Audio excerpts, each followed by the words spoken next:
नमस्कार दोस्तों, मैं हूं धीरज दुबे। और आज मैं आपसे डिस्कस करने वाला हूं वो टॉप 5 जो गवर्नमेंट स्पॉन्सर्ड स्कीम है उनको लेकर। और मेरा फोकस रहेगा ऐसे स्मॉल बिजनेस ओनर्स जो अपना 50,000 लाख रुपए से भी अपना बिजनेस स्टार्ट करना चाहते हैं, चाहे वो मैन्युफैक्चरिंग हो, ट्रेडिंग हो या सर्विस इंडस्ट्री हो। एंड ऑफ कोर्स जो सबसे ज्यादा फोकस में रहता है मेरे, वो है फार्मर्स। तो आइए समझते हैं 2025 में ऐसी कौन सी 5 स्कीम है जो आपको फायदा पहुंचा सकती हैं। तो आइए स्टार्ट करते हैं। सबसे पहले प्रधानमंत्री मुद्रा योजना।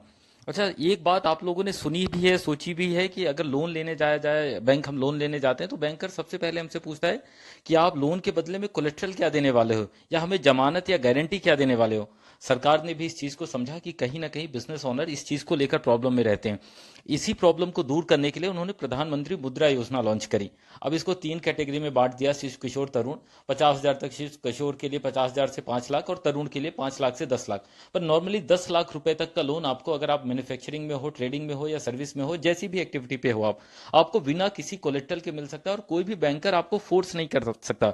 जब मैं आपसे ये बोल रहा हूं कि कोई भी बैंकर फोर्स नहीं कर सकता, तो बिल्कुल सच है। कोई भी बैंकर आपसे कोलेट्रल के लिए ऐसा नहीं कह सकता कि नहीं आपको कुछ कोलेट्रल देना पड़ेगा। तो अगर आप करना चाहते हो अपना बिजनेस, या आपको सीसी या टर्म लोन की रिक्वायरमेंट है, तो आप इस स्कीम को अवेल करके बिना किसी कोलेट्रल के ले सकते हो। अच्छा, खास बात क्या है, इसको बढ़ा के सरकार ने 20 लाख रुपए कर दिया है। तो जल्दी ही 10 लाख की जो लिमिट है वो 20 लाख रुपए में कन्वर्ट होने वाली है। दूसरी स्कीम क्या होगी? Prime minister employment generation program. सबसे ज्यादा फेमस रही है, आप लोगों ने सुना भी होगा, प्रधानमंत्री इंप्लॉयमेंट जनरेशन, पीएमईजीपी बोलते हैं शॉर्ट फॉर्म पे। अब पीएमईजीपी में क्या था? पीएमईजीपी न्यू, अगर आप नया बिजनेस स्टार्ट करते हो, अगर आपका एग्जिस्टिंग बिजनेस है उसके लिए पहली बात तो उसके लिए नहीं था, नए बिजनेस के लिए था। और इसमें भी मैन्युफैक्चरिंग और सर्विस, एक्चुअली ट्रेडिंग है, पर ट्रेडिंग कुछ स्पेसिफिक लोकेशंस के लिए उन्होंने कर रखी है। कि जैसे अगर मैं मध्य प्रदेश की बात करूं तो नक्सलाइड एरिया बालाघाट, उसके लिए उन्होंने वो करा है कि आप बालाघाट में ट्रेडिंग भी अवेल कर सकते हैं। ऐसे अदर स्टेट में भी कुछ कुछ जगह के लेके ट्रेडिंग है, पर मेनली फोकस है मैन्युफैक्चरिंग और ट्रेडिंग को लेकर। सब्सिडी का भी परसेंटेज 15% से लेकर 35% तक है। अगर कोई जनरल कैटेगरी से है तो और इसको डिवाइड कर दिया गया है गांव और शहर पे। अगर जनरल कैटेगरी का है, गांव में यूनिट डाल रहा है तो 25%, शहर पे डाल रहा है तो 15%। SC ST OBC minority women, चाहे वो किसी भी कैटेगरी से हो, उसको 25-35, मतलब अगर वो गांव से है तो 35%, और शहरी क्षेत्र में अपनी यूनिट है तो उसके लिए 25%। ये स्कीम मतलब मुझे लगता है one of the best scheme है। किसी को अपना नया बिजनेस स्टार्ट करना है तो इस स्कीम को अवेल कर सकता है। अभी इसमें भी कुछ चेंज होने वाले हैं, चेंजेस आने वाले हैं, और मुझे लगता है most probably within a week इस पे कुछ ना कुछ चेंज आएगा। और हो सकता है जो लिमिट है 50 लाख की, उसको बढ़ा के 1 CR 1 करोड़ के ऊपर भी किया जा सकता है। तो इस स्कीम का भी आप लाभ उठा सकते हैं, फायदा उठा सकते हैं। आइए समझते हैं तीसरी स्कीम कौन सी है। तीसरी स्कीम है, मेरी हमेशा से फेवरेट रही, PMFME, prime minister formalisation of micro food processing enterprises.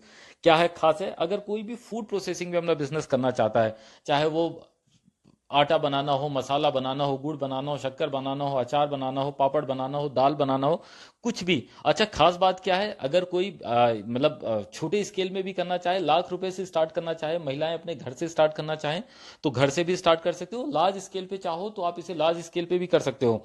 Subsidy का पैटर्न कुछ ऐसा है, अगर कोई मतलब नॉर्मल कैटेगरी, जनरल, यहाँ कैटेगरी का कोई चक्कर नहीं पहले तो, मतलब कोई भी कैटेगरी का उसको फ्लैट 35% सब्सिडी मिलेगी। हाँ, अगर कोई SHG है या FPO FPC है तो इसकी लिमिट बढ़ा के, नॉर्मल कैटेगरी के केस में क्या, नॉर्मल केस में क्या कर रखा है कि सब्सिडी की मैक्सिमम लिमिट 10 लाख कर दी।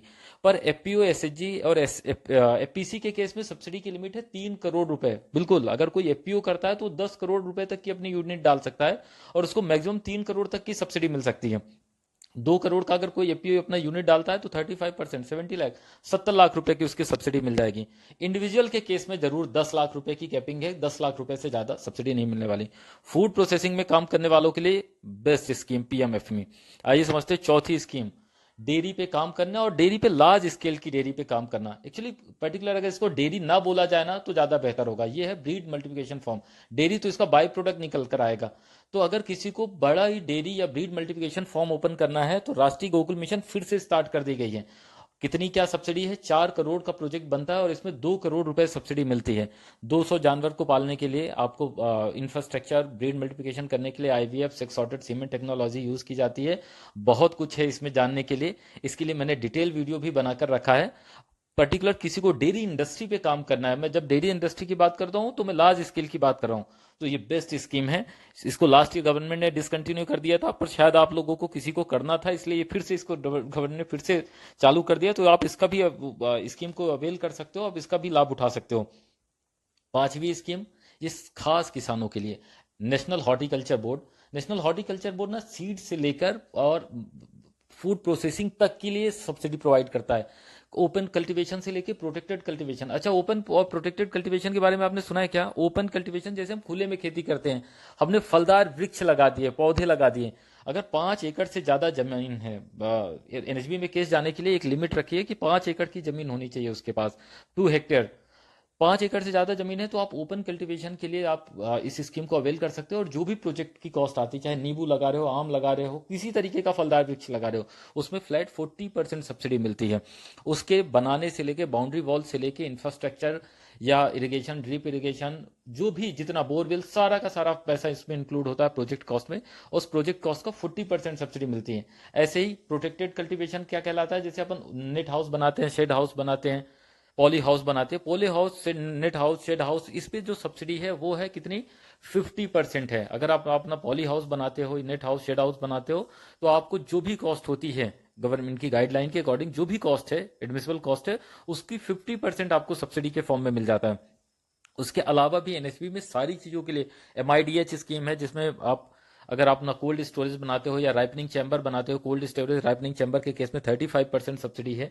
तो अलग अलग प्रोजेक्ट के लिए अलग अलग सब, अगर आप अपना, मैंने बताया सीड प्रोसेसिंग के लिए क्या किया जा सकता है। सीड प्रोसेसिंग के लिए तो खैर एक एनएलएम में अलग स्कीम है, वो मैं अलग से बता दूंगा, पर एनएचबी में भी है, पर उसका उतना बड़ा स्केल नहीं है। एनएचबी एक अच्छा डिपार्टमेंट है और यहाँ से अच्छी खासी सब्सिडी मिलती है। तो जो भी लोग अपना ऐसा कुछ भी एग्रीकल्चर से रिलेटेड काम करना चाहते हैं, तो एनएचबी की स्कीम उनके लिए फायदे का सौदा हो सकती है।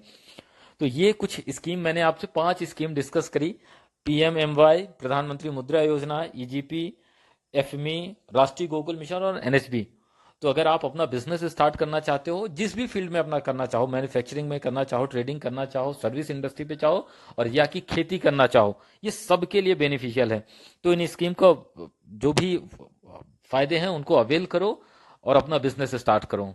अगर आप यहां तक मुझे सुन पाए हो तो thank you so much. Good night, happy mother's day.